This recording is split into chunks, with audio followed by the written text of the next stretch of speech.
Welcome back. Cell phone records dominated the trial of Ntuthuko Shoba, who's accused of ordering a hit on his pregnant girlfriend to hide their affair from his wife. Tshegofatso Pule was found hanging from a tree 2 years ago. A state witness revealed that Shoba at first failed to disclose to police that he had another cell phone. Silindelo Masikane is following the story very closely for us. She joins us now live. So talk us through an issue in dispute regarding cell phone records.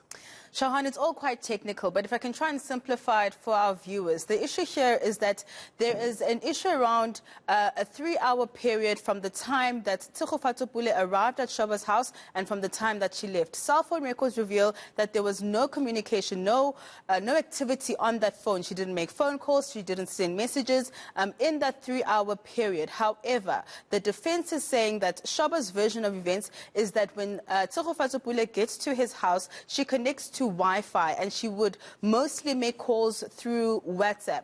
And so the cell phone expert that the state had brought to the stand said that the cell phone towers pick up a lot of the activity around a phone when it's close to that cell phone tower. However, when it comes to a phone connecting to a Wi-Fi router, then that router is needed to be able to get the data or the activity rather that was happening with that phone. So that's the issue right now in dispute. And what the state has now done is actually bring another expert from Vodacom this time, who's not only just mapping out how far cell phone towers as well as base stations, as they call them, they reach, but she's going to now unpack more in terms of what kind of activity these base stations can actually capture. Yeah, because, I mean, I know yesterday they were looking at the proximity of these two cell phones, right? Because the one that they actually knew he owned versus the one that was unregistered,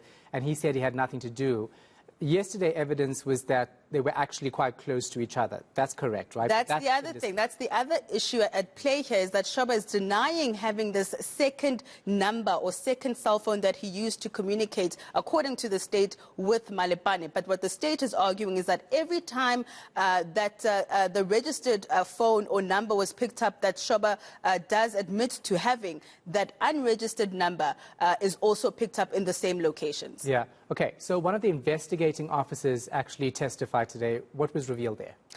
Now, here is one of those key players in this particular matter who has been on this particular matter from the get-go. And what was revealed today is that when Shoba made a statement to the police, this is prior to him being a suspect, this is him assisting the police in investigations. He made a statement and handed over his phone. This is the registered phone. This is the one that's not in dispute. However, during his arrest, he then led police up to his bedroom because he wanted to change, and then police noticed that there was a second phone, and when they noticed this, they had also realized that the phone that he had handed over, he had made a SIM swap and there was no activity on it. Not only that, Shahan, but there was no messages, contact number of Tshegofatso Pule on that phone that was handed over. But then in the second phone that was found during his arrest, that's where all the WhatsApp messages were found, as well as other communication with Tshegofatso. Let's take a listen.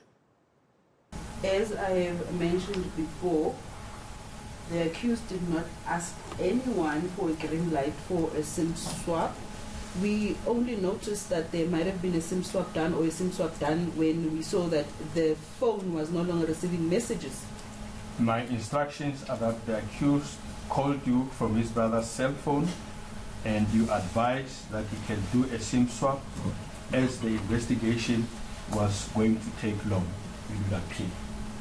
Molatfadiwa Ariana ule le founela a sebedisa mogala wa abutwa hae a tlo kopa hore a etse SIM swap.